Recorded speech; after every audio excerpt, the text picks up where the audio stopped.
Olá, estamos aqui com o Cristiano Alcântara. O Cristiano é pós-doutorando e em suas investigações ele pesquisa sobre a formação do formador do coordenador pedagógico. O Cristiano atuou como coordenador na Rede Municipal de São Paulo e de São Bernardo e atualmente é diretor da Divisão da Educação Infantil na Rede Municipal e professor universitário da FEDUC no curso de Pedagogia.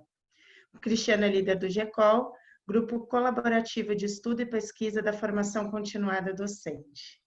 É uma grande alegria, uma grande honra estar com você aqui, Cristiano. E deixa eu ouvir falando um pouquinho sobre a metáfora na formação, né, na formação de professores. Obrigada. Eu que agradeço.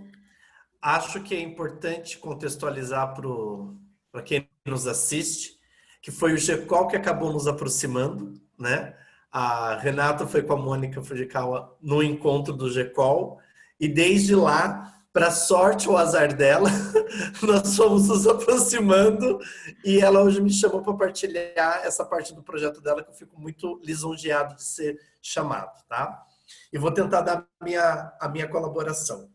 A primeira coisa que eu acho que é muito importante partilhar com quem nos ouve, né, com quem nos assiste, é que eu fui uma pessoa relutante de usar a metáfora, inicialmente, né? E preciso dar todos os créditos a Silvana Lapietra, que também é uma pessoa que está próxima da Mônica, próxima da Renata, tendo todas como mentora, podemos dizer assim, a professora Luísa Christoff, né? Uma grande mentora, de passagem, que agora também tenho o privilégio de me aproximar.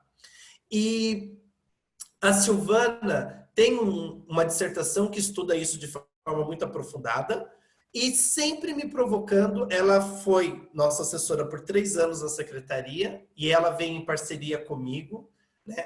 Nessa brincadeira, vocês não sabem, mas sempre tem um make-off antes da gente começar a gravação, não é assim, né?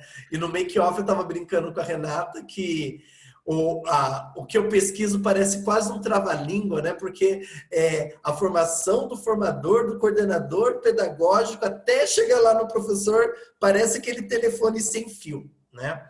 E a Silvana é uma pessoa que está comigo, ficou comigo de 2017 até agora, comecinho de 2020, me ajudando a pensar nesta questão.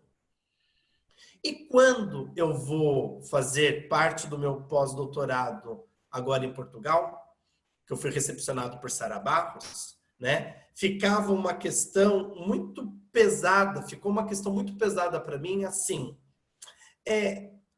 dar esta pausa, e literalmente 60 dias, nessa pausa de 60 dias, nessa rotina super tranquila, que a Renata também estava brincando, que falou assim, pegar esse currículo todo vai ser quase metade da apresentação para dizer, né? E, na verdade, não deu nem tempo de dizer tudo e também não é necessário dizer tudo, né? Porque eu acho que se hoje alguém pedisse para mim resumir muito rapidamente o que hoje eu diria que eu diria que eu sou um curioso da formação.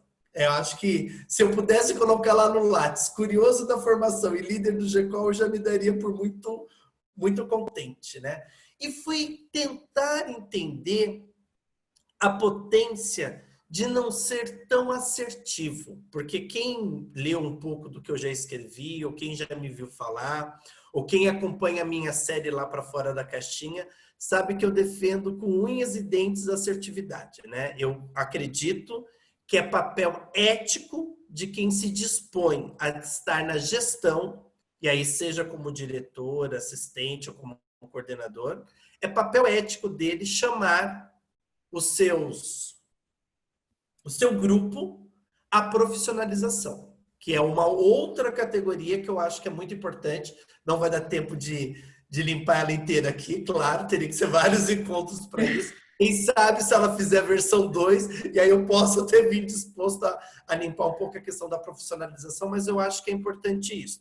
Então, eu sempre defendo, e aí embasado em Habermas, quando ele vai dizer de diálogo ético, e o diálogo ético implica empatia, né? Então, como que eu me coloco no lugar do outro, mas mesmo assim convoco o outro a se mobilizar. E eu sempre achei, agora usando a primeira grande metáfora aqui, que a porrada ajudava o cara a se deslocar. E é verdade, ajuda, o cara se desloca. Nem sempre de forma prazerosa e também nem sempre de forma tranquila, mas há o deslocamento. E depois eu fazia o pronto-socorro, que era vamos cuidar dessas feridas e vamos ver o que cabe a cada um. Muito verdadeiramente, ainda não abro mão disto. Eu acredito que tem deslocamentos que eles precisam ser feitos quase mesmo no choque. Porém, a Silvana, com a sua grande sapiência, e acredito que influenciada pelo grupo da professora Luísa Christoff, foi me dizendo assim, nem sempre precisa ser tão explícito. Uma boa metáfora pode causar tanto deslocamento quanto um tratamento de choque. A questão é como fazemos a metáfora ter sentido para quem a recebe. E aqui, Renata, né? E a quem nos assiste, eu acho que é o grande segredo. Vamos lá, vamos usar a palavra segredo. É como eu consigo trazer significação para a metáfora. E aqui, a significação, acho que é bem importante a gente limpar, não é dizer que todo mundo vai perceber da mesma forma, porque daí já não é mais metáfora. Na hora que eu padronizo a compreensão, eu estou fazendo quase uma doutrinação. Está quase parecendo uma rima. Eu falei de trava-língua, agora a gente vai brincar aqui de rimar as palavras. Não é isso. Quando nós estamos aqui falando de significação, é como esta metáfora pode, e aí de novo vou me apropriar de uma palavra da Silvana, né? Arranhar o outro a ponto dele pensar por que eu me senti arranhado por aquilo. Não é simples. Muitas vezes, e isso foi uma coisa que de início eu provocava muito a Silvana, né? Eu falava, Silvana, a gente quer A e os caras estão pensando no C. Tá vendo como essas metáforas não dão certo? Calma, Regiano. Ele ter feito a provocação por C nos mobiliza agora a entender por que ele entendeu C e ele não foi para aquilo que a gente achou que seria o A. Não dá para ser mesmo cartesiano quando a gente se propõe a entrar nessas metáforas. E aqui eu vou fazer quase um depoimento, né? E eu não devia, mas eu não me aguento e vou lá fazendo um depoimento. Hoje, no meu processo de formador, eu percebo que a metáfora agiu até mais em mim do que nos formandos, né? E eu acho que a grande potência da metáfora é esta, como na construção da percepção destas metáforas, como elas também vão me constituindo. E aqui, Renata, eu acho que a gente não pode deixar de fazer menção, e quem não fez isso, por favor, façam, ler a dissertação da Mônica, calma, quando ela vai lá compartilhando aquelas escolhas de imagens, e como aquelas imagens mexem com o grupo docente, mas também mexem com ela. E quando ela via a interpretação de um professor para aquelas imagens, e ela tinha pensado em outra, como aquilo a provocava, eu acredito que esta é a grande potência. E não querendo ser muito hermético, mas eu acho que é importante nesta hora também sê-lo, entender deste processo é materializar uma palavra que está indo muito para o lugar comum, mas que eu acho que é importante a gente lembrar dela, que é metacognição.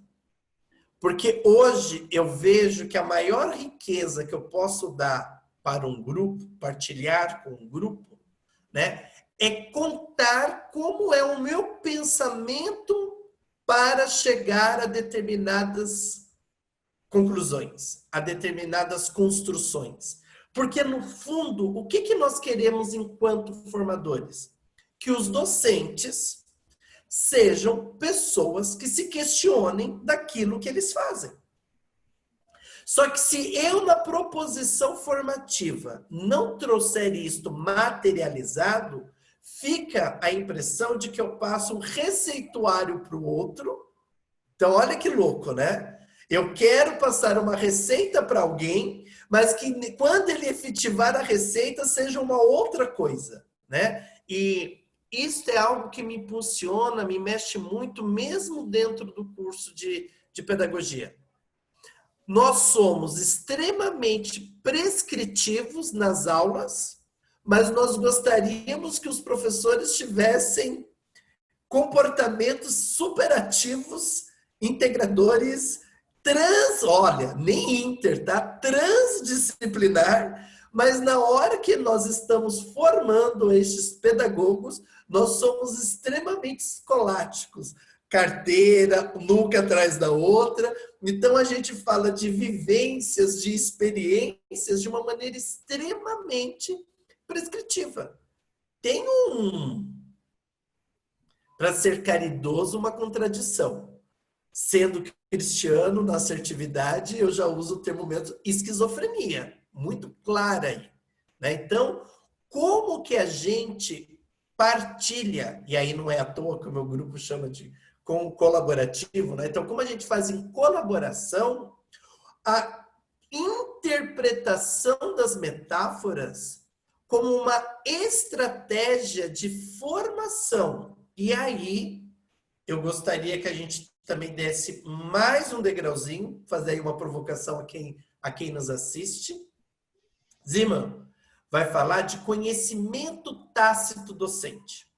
Então, quando a gente está falando de fazeres de professores, de gestores, nós temos muito de conhecimento tácito. Tem coisas que nós vamos fazendo que a gente não traz plenamente para o explícito, mas a gente vai, olha, a palavra é perfeita, vai intuindo que dá certo. Ao meu ver, a metáfora é uma forma de começar esta explicitação.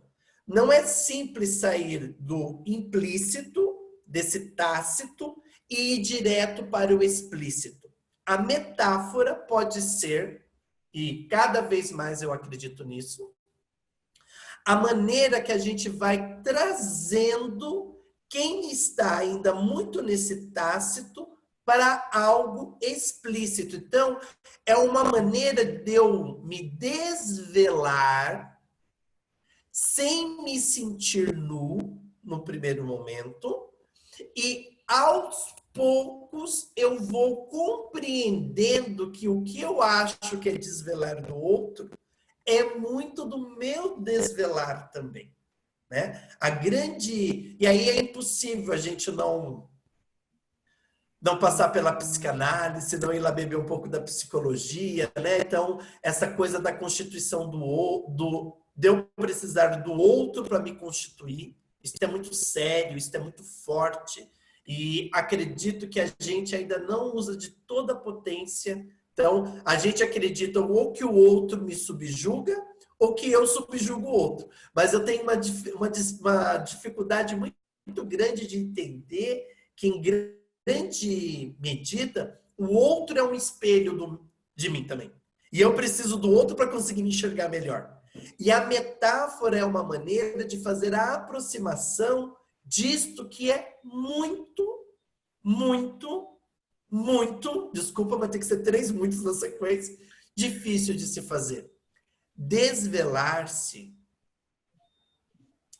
compreender que eu não sei, é muito difícil, né? Tem uma categoria que eu trabalho, que eu vejo pouquíssimas pessoas trabalhando, mas que cada vez mais eu jogo força nas minhas pesquisas, que é o não saber. E ultimamente eu estou colocando o não saber quase no mesmo patamar, e a minha tendência é até falar que ele é até mais importante do que o saber. Porque quando eu sei que eu não sei, é uma mola propulsora para eu vir a entender. Então, eu acho que é o que justifica todo mundo aqui que já passou por um trabalho de escrita, seja de TCC, de dissertação, de tese, agora no relatório do pós-doutorado, tem hora que eu olho para ele e falo assim, por que eu fui me meter nisso, né? Vamos montar quebra-cabeças. Eu adoro montar quebra-cabeça, vamos montar quebra-cabeça. E por que eu estou fazendo isso? Mas é esta mola propulsora do não saber. Como eu sei que eu não sei, eu tenho a necessidade, ou eu me mobilizo a vir a saber. Voltando às metáforas, a metáfora pode ser o início desta mola propulsora. Na hora que eu me desvelo, nem que não seja completamente, mas aquilo me arranha de um jeito, eu tenho que fazer algo com o arranhão. Posso fingir que não vi-lo? Pode. Mas normalmente, quando você é arranhado, pelo menos você vai lá olhar a extensão para saber se você se preocupa, coloca álcool, não coloca, coloca um band-aid, o que você vai fazer com aquilo? Este início de mobilização, quando muito bem articulado com o processo formativo, né? E aí eu lembro da Renata, quando foi lá conversar com as minhas formadoras, que ela foi explicar um pouco de mapa mental, como a gente pode utilizar nessas categorias. Então, eu acho que é importante a gente usar dessas ferramentas, né? Não é a metáfora pela metáfora, né? Não é você comprar um livro de 365 metáforas, né? Uma metáfora por dia e quando terminar na última você vai ter resolvido. Não, não é. Isso tem que vir dentro de um conjunto maior, tem que ter um plano de ação. Tem que ter este momento do vou e volto. Depois, como a gente organiza isso dentro de um mapa conceitual? Precisa ter um mapa conceitual para eu ter foco. Até para ir ajudando a quem vai vivenciando esses arranhões a cicatrizar esses arranhões e ele perceber que isto colabora com o processo formativo dele. Senão ele fica só parecendo, tá? Quem aqui já viveu um processo analítico sabe disso. Nós temos uma relação amor e ódio com o analista. Tem dia que você vai pulando, falando, ai, vale muito a pena estar aqui. Tem dia que você sai de lá falando, o que eu vim fazer aqui? Né? Vamos montar quebra-cabeça, né? Para não dizer, vamos encher a cara, né? Vamos fazer outras coisas que com o valor que eu faço aqui, estou fazendo aqui, por que eu estou vindo aqui? A longo prazo, a gente consegue perceber a nossa evolução e é o que justifica a gente continuar lá deitado no divã. Mas eu preciso, enquanto formador, consciente do processo que estou adotando, ter uma clareza muito grande disto. Porque senão eu perco a mão, tanto na estratégia que eu estou utilizando, como da dosagem que eu estou oferecendo ao grupo. E aqui, gente, eu vou compartilhar o segredo do segredo, né? Para mim, a boa metáfora é aquela que primeiro me causou o arranhão.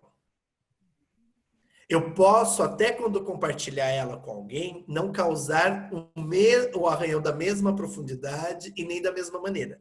Mas ela tem que ter sido uma metáfora que primeiro mexeu comigo, que me provocou, que me deslocou de certezas, né? Porque eu acho que é essa a boa metáfora.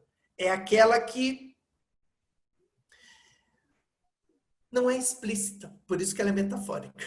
Né? Não é óbvio. Né? Na hora que você faz algo que fica óbvio para todo mundo, então ela não é metáfora. Né? Ela não abre a possibilidade do diálogo, ela não abre a possibilidade, agora pensando um pouco aqui em Bakhtin, da polifonia.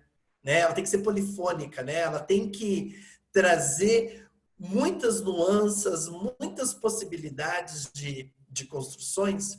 E eu lembro, a imagem não vai aparecer aqui para vocês, mas eu vou tentar fazer uma boa descrição das imagens, né?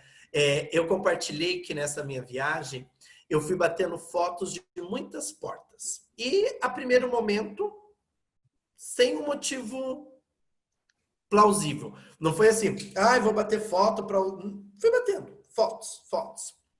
Tanto é que eu tenho muitas fotos de portas. Se um dia eu quiser ter uma casa, dicas de portas não vão me faltar. Mas uma porta me chamou muito a atenção, que é uma porta quando eu fiquei em Aveiro, que a maçaneta era uma mãozinha. E eu usei ela até na apresentação que eu fiz. E eu pego nessa mãozinha para abrir e bati a foto de eu segurando a maçaneta em forma de mão. Hoje eu penso, e quando alguém olha para esta imagem, o tanto de possibilidades que saem desta simples imagem. Uma mão segurando a outra pode me remeter a algo.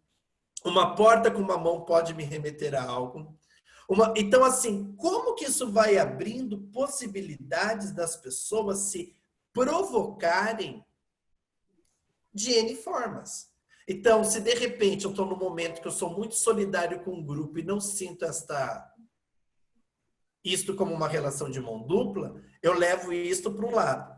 Se eu estou num lugar em que eu sinto que alguém me estende a mão, eu levo isso para um outro lado. Eu queria só deixar um pouco mais materializado, porque senão parece que a gente só está falando de uma forma muito metafórica, né? E não traz para a explicitação de como que pode ser uma metáfora e como ela pode se abrir para várias possibilidades. Como de repente pode, e com certeza tem alguém que olhe para esta imagem e não vá para nenhuma destas possibilidades e te apresenta uma outra coisa que você faça assim, ó. Fui eu que bati a foto, eu trouxe pensando em A, B, C, e o cara vem com Y e faz todo sentido. Por quê? Porque vai ser um diálogo também interno com aquilo que ele está vivenciando, né? É algo que ele está passando. Então, isto é muito rico e importante.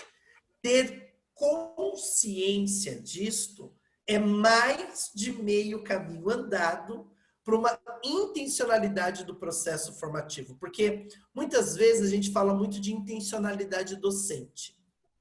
Tudo bem que muita gente ainda não entendeu, mas você encontra bastante material sobre intencionalidade docente. Você já não encontra tanto sobre intencionalidade formativa. Às vezes a gente encontra dicas de estratégias formativas, e aí eu acho que é como as pessoas acabaram banalizando um pouco a dinâmica, é como as pessoas acabaram banalizando um pouco uma leitura de fruição inicial. Então, assim, as pessoas vão só pegando a técnica, mas não tem esse desvelar do que a estratégia pode trazer como desdobramento, né? E entender o que as estratégias podem fazer, o que elas podem fazer, eu acho que é muito importante. E acredito que a Renata tem que ser parabenizada pela iniciativa. Quando você vê todo esse crescente, todas as pessoas com quem ela convidou, tudo que ela faz, estou entendendo que uma das ideias é essa, como nós vamos desvelando as várias facetas de um processo formativo, que pode ser tanto da explicitação do entendimento do que é o locus, escola, como ao uso de uma linguagem mais metafórica para você cuidar da formação das pessoas que estão ali. Então, assim, a gente entender que são várias possibilidades não significa que a gente tenha uma resposta única, não significa que exista um certo e errado tão simples assim, e que lançar mão de várias coisas está longe de não ser alguém que não entenda o que faz. É sim reconhecer, e aqui, para terminar, senão eu vou me estendendo, e as pessoas abrem a câmera e o Cristiano vai falando mais que o homem da cobra, não é essa a intenção, né? É a complexidade, que eu também acho que é uma palavra que as pessoas estão banalizando e banalizaram há muito tempo, e acho que a gente precisa voltar lá em Morin, né, quando ele vai dizendo de entender o ato educativo como um ato complexo, é assim, é entender que algo complexo não existe uma bala de prata, não existe a estratégia redentora, não vai existir. Se é complexo, precisa ser visto em todos os seus nuances, seus prismas. Provavelmente a gente, de onde pisamos, não damos conta de olhar, por isso que a gente precisa do outro, porque de onde o outro pisa, ele olha de uma outra perspectiva, e a gente na educação precisa de verdade entender isto. Isto não é, eu brinco muito agora que não é um por menor, é um por maior. É um grande por maior. Então, eu, enquanto coordenador, vejo de um jeito. O formador do coordenador vê de um outro jeito. E o professor vê de uma outra forma. E não existe o certo ou errado nesta hora. Existe, de onde eu piso, a possibilidade da perspectiva do que eu vejo. Se eu estou, gente, na base de um prédio, na entrada de um prédio, este lugar me permite ver o prédio de um jeito. E se eu estou do topo do prédio, este lugar me permite ver o prédio de outro jeito. E quem está vendo de cima e quem está vendo de baixo está vendo algo correto, não está vendo certo ou errado, ele está vendo da possibilidade de onde ele pisa.